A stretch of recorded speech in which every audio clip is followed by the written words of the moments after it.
Right now, I'm sitting in a chair. A fine sheen of cold sweat is breaking out on my forehead. The diary chronicles nearly 10 years of murders, detailing every single one. No way. You've got to be kidding me. I've transmigrated into this guy's body, right now. I wish I could ask some top lawyer, if a good person transmigrates into the body of a depraved serial killer, how would the law even judge that? I don't have any of the original owner's memories of killing anyone, but this diary, it doesn't feel fake. If the original owner really is the person in these pages, should I turn myself in? But the thing is, I didn't do any of it. Wouldn't that be the ultimate injustice? And who'd believe me if I said I transmigrated? Calm down, just calm down. What if the diary's a fake, just some twisted fantasy? Then, a piercing shriek of police sirens suddenly tore through the quiet of the residential complex. My heart hammered. They were here for me. I scrambled to my feet and hid the diary. Then I crept to the door, pressing my ear against it, straining to hear any movement outside. It wasn't long before a flurry of chaotic footsteps echoed in the hallway. They were getting closer, closer. I was done for. Running was impossible with them right at the door. How could I even try? Forget it. I wouldn't resist. If they arrested me, I'd just tell them the truth, believe it or not. The noise outside the door grew, a clamor of voices, and only then did it hit me. These police officers weren't here for me. A wave of relief, like surviving a catastrophe, washed over me. My first instinct was to stay put. The sight of police now sent a shiver down my spine. But then I thought, with all this commotion, not showing any curiosity would be incredibly strange. It would be a dead giveaway, practically screaming that I had something to hide, and that would definitely arouse suspicion. Taking a deep breath, I opened the door, seeing the scene before me. I was instantly glad I'd opened it. Everyone else had their doors open. If mine had been the only one closed, that would have screamed problem, wouldn't it? It took considerable effort to squeeze into the throng of people, my ears filled with the buzzing murmurs of my neighbors. Please don't let this be something the original owner did before I got here. I just saw that young woman yesterday afternoon. I can't believe something like this happened today. Alive yesterday afternoon, so she died last night, or in the early hours of this morning. If the original owner really did this, did he have enough time to get rid of the murder weapon? A terrible premonition bloomed in my chest. I didn't catch what the neighbors said after that. My mind was just a roaring buzz. All right, everyone, back to your apartments. Don't crowd the area. Hearing the officer's order, I let out a small sigh of relief. Once back inside, I immediately pulled out the diary and started flipping through its pages. The young woman next door, if she only just died, and if the original owner was the killer, the entry should be right at the end of the diary. I flipped straight to the last entry. God damn it, just as I feared. My last shred of hope evaporated. Taking a deep breath, I began to read. The entry wasn't long. I finished it quickly. Lu Xiaoyun's death, it seemed, was an accident. Or, more accurately, a case of terrible luck. Last night, a little after 2 a.m., the original owner was in the complex burying a body when the light in Lu Xiaoyun's apartment suddenly flicked on. The original owner assumed she'd seen him, went straight to her apartment, and killed her. Lu Xiaoyun probably hadn't known a thing. This is the 16th floor. It would take some time to get to her apartment from outside. If Lu Xiaoyun had really seen something, she would have had plenty of time to call the police, and she definitely wouldn't have opened her door. Since the original owner killed her, I need to check if the murder weapon is still in my apartment. Shit, the murder weapon was just lying out in the open. I had to find somewhere to hide it, fast. Just leaving it here, too damn dangerous. The first time's always a bit jarring. It's nothing. Just endure it, and it'll be alright. Alright, Lao Zhao, report. What have we got? No valuables missing from the scene, sir. No signs of forced entry on the door. Plus, the victim was attacked right at the entrance. Suggests she knew the killer. Preliminary assessment points to a crime of passion, or a revenge killing. But, there's something about this that I can quite wrap my head around. What bothering you? The killer's objective was clear. No hesitation at all. Attacked the instant the victim opened the door. The killer didn't even step inside, just stood in the entryway. The killer knocked. Victim looked through the peephole, saw who it was, and then opened the door, completely off guard. That's when the killer lunged. A single stab to the victim's neck. The victim had no time to react, collapsed from the wound. The blood spatter indicates that even after the initial attack, the killer didn't advance further into the apartment. Instead, he just stood there at the threshold, motionless, silently watching the victim. The victim must have been terrified, one hand clamped to the wound, trying to scream but unable to make a sound due to the throat injury. She could only drag herself backward, desperately trying to get away from the killer, until she bled out. Once certain the victim was dead, the killer turned and left. I know what you're thinking. The behavioral pattern, it's off. Exactly. That's it. I knew something felt wrong. The killer just standing there, watching, that proves he's a deviant. But for this type, if it were a crime of passion or revenge, how could they dispatch the victim with a single, efficient stab? That's what's so strange. You two carry on here. I'm going to ask around next door. Already? I'm Chen Dalei. This is Yang Shu. We need to ask you a few questions. Oh, okay. Go ahead, ask. Aren't you going to invite us in? Oh, yes, please, come in. This isn't good. I'm way too tense. Anyone can see something's wrong with me. I took a covert deep breath, trying to force myself to relax. Once inside, Chen Dalei casually glanced around the apartment. I watched him like a hawk, terrified he'd spot something. Your name? Chen Zhao. Occupation? Animal taxidermist. That's an unusual line of work. It's what I enjoy. Place of birth? Local. Born and raised. Where were you last night? At home. Anyone who can verify that? No, I live alone. My phone might have some location data, though. No need to be nervous, we're just gathering some information. I'm not nervous. Did you have any contact with the deceased yesterday? No. I noticed that while Yang Shu was questioning me, the other officer, Chen Dalei, kept darting these subtle, almost imperceptible glances my way. His gaze was intensely scrutinizing, and it made my mouth go even drier. I took a look around earlier. The whole apartment is spotless. You don't see many places this clean these days. My face must have tightened. Meticulous killers, they often have things like OCD, misophobia, all sorts of psychological issues. Oh God, I've probably already made them suspicious. My line of work is a bit particular, so I've developed the habit. What was your impression of the deceased? I didn't know her well, but she was always polite. Seemed like an easygoing person. Then I saw Chen Dalei moving towards the closet, reaching for the handle. My heart leaped into my throat. I was screwed. What could I possibly do? Just then, a truly wild idea sparked in my mind. Just as Chen Dalei's hand was about to open the closet door, I spoke up. Could it be she saw something she shouldn't have? Hearing this, Chen Dalei froze, his hand halting inches from the door. He turned and stared at me, his eyes boring into mine. Why would you say that? It's just a guess. People have motives for everything, right? Murder included. Before you arrived, I noticed her door wasn't forced. That implies she knew her killer. The apartment wasn't ransacked either, so it wasn't a robbery. That leaves a crime of passion or a revenge killing. For those, you'd normally start by investigating people close to her.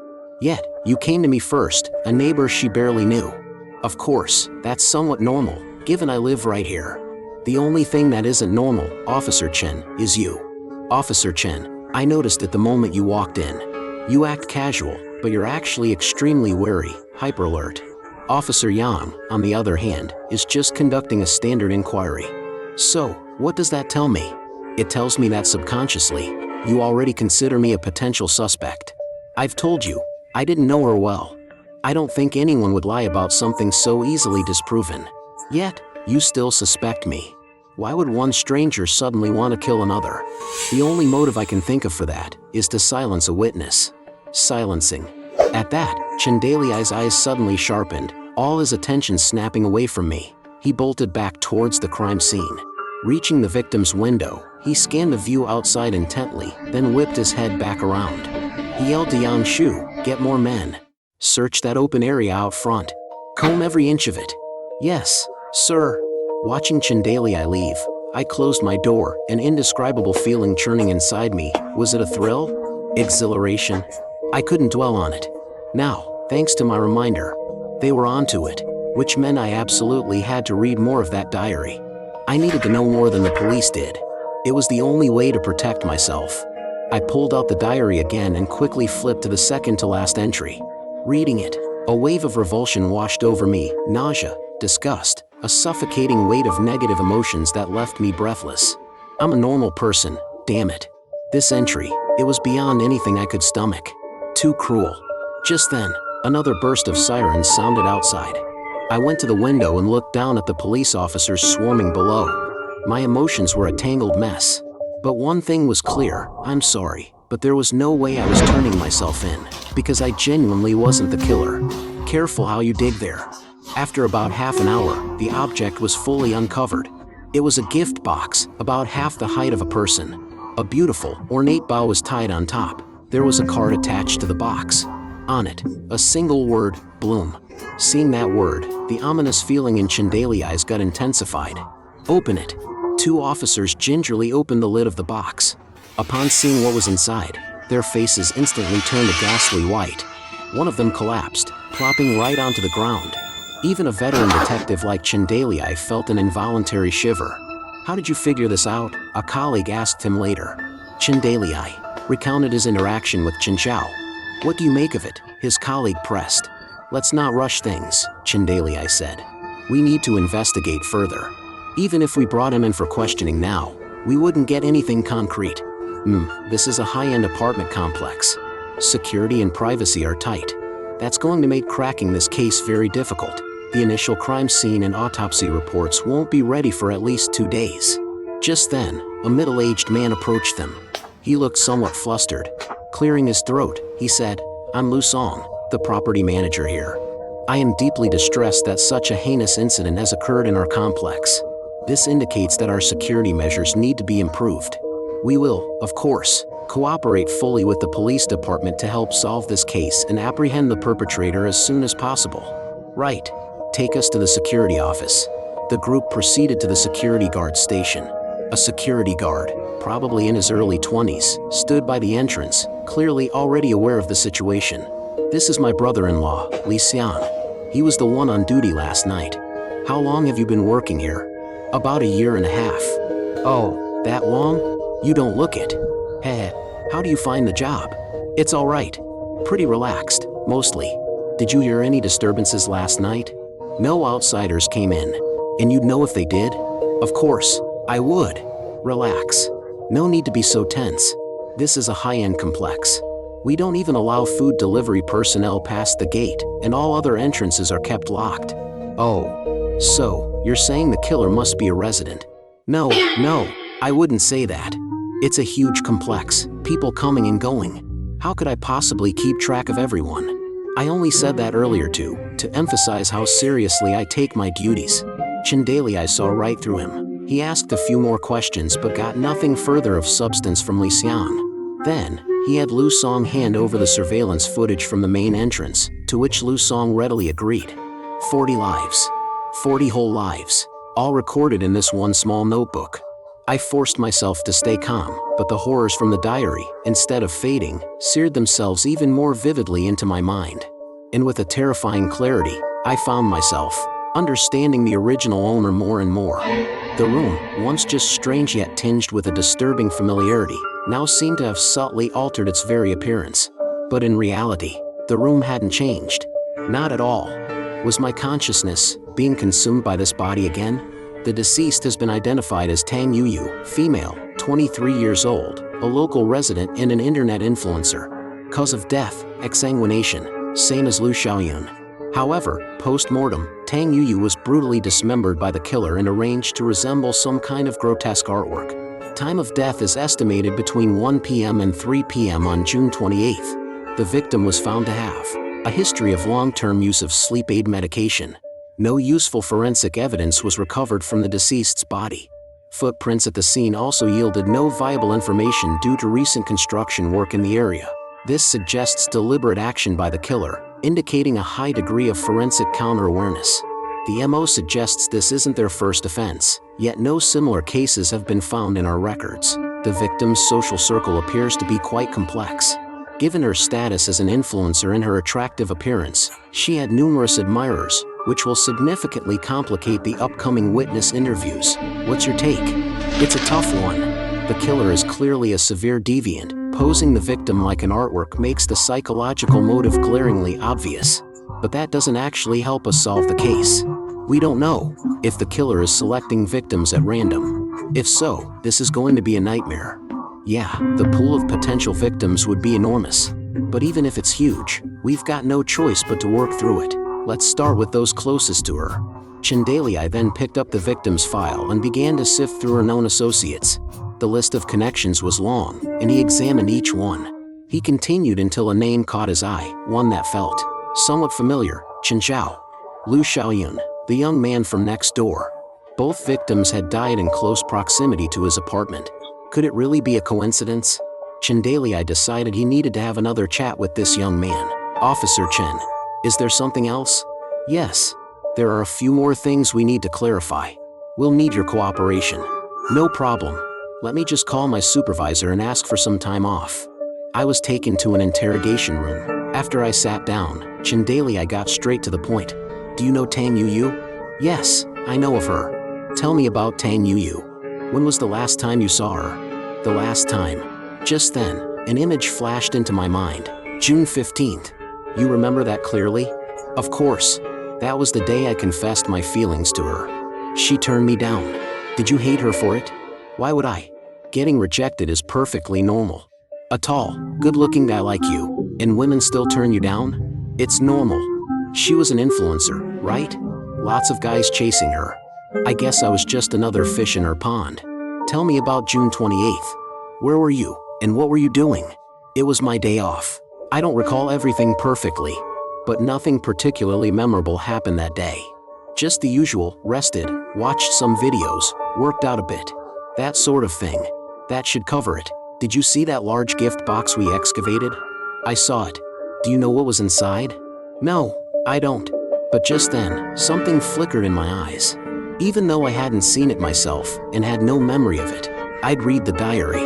I knew everything the original owner had done. I could vividly imagine the gruesome scene. Just now, something flashed through your mind. What was it? Nothing.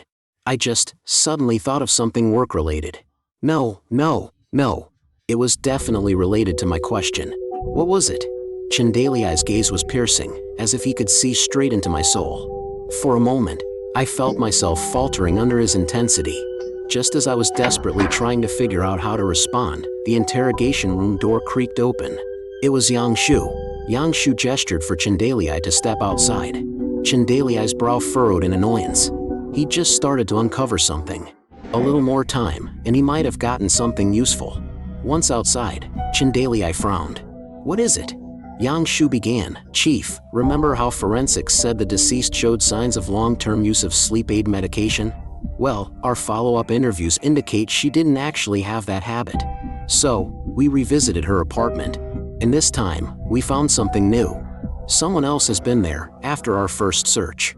We don't know who. They were extremely careful, left no overt traces, but they smoothed out the wrinkles on the bedsheet. That's how we knew. Smooth the wrinkles on the bedsheet. What's the significance of that action? So, that means the mysterious visitor wasn't Chen Zhao. Right, he wouldn't have had the opportunity during those 2 days. It seems this case just got a lot more complicated. It wasn't long before I saw Chen Dalei re-enter the room. This time, however, his expression was distinctly grim. A knot formed in my stomach. Had they found something? You can go home for now. What was happening? Leaving the police station. My brow was deeply furrowed. I thought I was beginning to understand why Chen Dalei had suddenly let me go. The police must have found some new leads, but those leads clearly didn't point directly at me. That had to be why they'd let me leave. But the deaths of Liu Xiaoyun and Tang Youyou had already convinced me the contents of that diary were terrifyingly real. Which meant the original owner was, in all likelihood, the murderer. And if that was true, it made no sense for the police to be finding clues that pointed to someone else. Could there be another twist? What if the original owner had merely witnessed the actual killer committing the crimes? What if he'd then written about it in the diary, casting himself as the perpetrator? It was a long shot, a wild coincidence, but it actually made a strange kind of sense. A surge of hope, almost giddiness, welled up inside me at the thought. I felt like maybe, just maybe, I could still salvage this situation. But then again,